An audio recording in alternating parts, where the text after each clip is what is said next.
Praise the Lord. கர்த்தருடைய பரிசுத்த நாமத்துக்கு ஸ்தோத்திரம் உண்டாவதாக. Happy blessed Sunday. ஏல்பெத்தில் பிரேயர் மினிஸ்ட்ரி உங்களை வாழ்த்துகிறது. ஹல்லேலூயா. எப்படி இருக்கீங்க தேவ பிள்ளைகளே?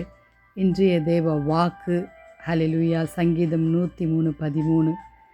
தகப்பன் தன் பிள்ளைகளுக்கு இறங்குகிறது போல கர்த்தர் தமது பயந்தவர்களுக்கு இறங்குகிறார். ஆம் தேவ பிள்ளைகளே, ஹல்லேலூயா. கர்த்தராகிய இயேசு தகப்பனாக நம்மோடு கூட வாழ்ந்து கொண்டிருக்கிறார்.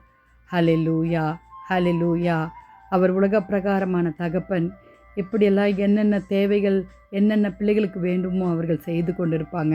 ஆனால் அதற்கு மேலாய் நம் தகப்பனாகிய இயேசு கிறிஸ்து பரம தகப்பன் நமக்கு எல்லாவற்றையும் செய்ய வல்லவராயிருக்கிறார். தேவ பிள்ளைகளே, தகப்பன் தன் பிள்ளைகளுக்கு இறங்குகிறது போல ஹல்லேலூயா. நாம் தேவனுடைய பிள்ளைகள் என்று அழைக்கப்படுவதனால் பிதாவானவர் நமக்கு பாராட்டின அன்பு எவ்வளோ பெரிதாக இருக்கிறது என்று சொன்னது போல தேவனாகிய கிறிஸ்து நமக்கு பெரிதான கிருபையை தந்திருக்கிறார்.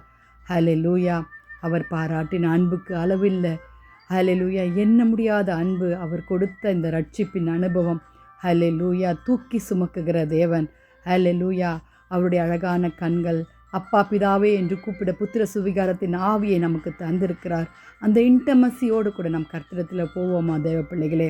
கர்த்தரிடத்தில் இரக்கம் உண்டு, அன்புண்டு, பாவ மன்னிப்புண்டு. தனிமையான நேரங்களில் கர்த்தர் நமக்கு துணையாக இருக்கிறவர். அவர் மாத்திரமே. அநேக விதமான மனுஷர்கள் உங்களுக்கு அன்பான வார்த்தைகளை சொல்லி அலக்களிப்பார்கள் தேவ பிள்ளைகளே. ஆனால் நமக்கு இருக்கிறவர் அவர் ஒருவரே.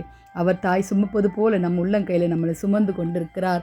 ஹல்லேலூயா, ஹல்லேலூயா. தேவனுடைய ஆவினால் நடத்தப்படுகிறவர்களோ அவர் தேவனுடைய புத்திரராய் இருப்பார்கள் என்று ரோமர் 8:14 சொன்னது போல நாம் தேவனுடைய புத்திரர்களாய் ஹல்லேலூயா அவருடைய தங்களுடைய குமாரனை கடாட்சி தருவது போல மல்கியா 3:17 சொன்னது போல ஹல்லேலூயா நம்மை கடாட்சித்து அவருக்கு பயந்தவர்களுக்கு இரக்கம் செய்கிற தேவனாய் இருக்கிறார். வாலிப பிள்ளைகளே, ஹல்லேலூயா. அப்படிப்பட்ட தகப்பன் நமக்கு இருக்கும் பொழுது நாம் ஏன் கவலைப்பட வேண்டும்? ஹல்லேலூயா. நாம் ஏன் கலங்க வேண்டும்? தேவ பிள்ளைகளே, ஜெபிக்கலாமாம். துதிகளின் மத்தியில் வாசமாக இருக்கிறவங்க பரலோக தேவனே, அப்பா நீர் எங்களுக்கு தகப்பனாக எங்கள் தந்தையாக இருக்கிறீர். அதற்காக ஸ்தோத்திரம் சுவாமி. எங்கள் வாலிப பிள்ளைகளை ரட்சித்துக் கொள்ளுங்க ஆண்டவரே. ஞாயிற்றுக்கிழமை ஆராதனை கர்த்தருடைய நாமம் மகிமைப்படட்டும் சுவாமி. தேசங்களை பாதுகாத்து கொள்ளுங்க. உம்முடைய வருகைக்காய் ஆயத்தப்படுத்துங்க சுவாமி. துதி கன மகிமை உமக்கே செலுத்துகிறோம். மீட்பர் இயேசுவின் மூலம் ஜெபம் கேளும் பிதாவே. ஆமேன், ஆமேன். அப்பா உங்க மடியில நான் தலை சாய்க்கணும். சாய்க்கலாம் தேவ பிள்ளைகளே. அவர் மடி மாத்திரம்தான் நமக்கு நல்லது. மனுஷர்களை நம்பி போகாதீங்க.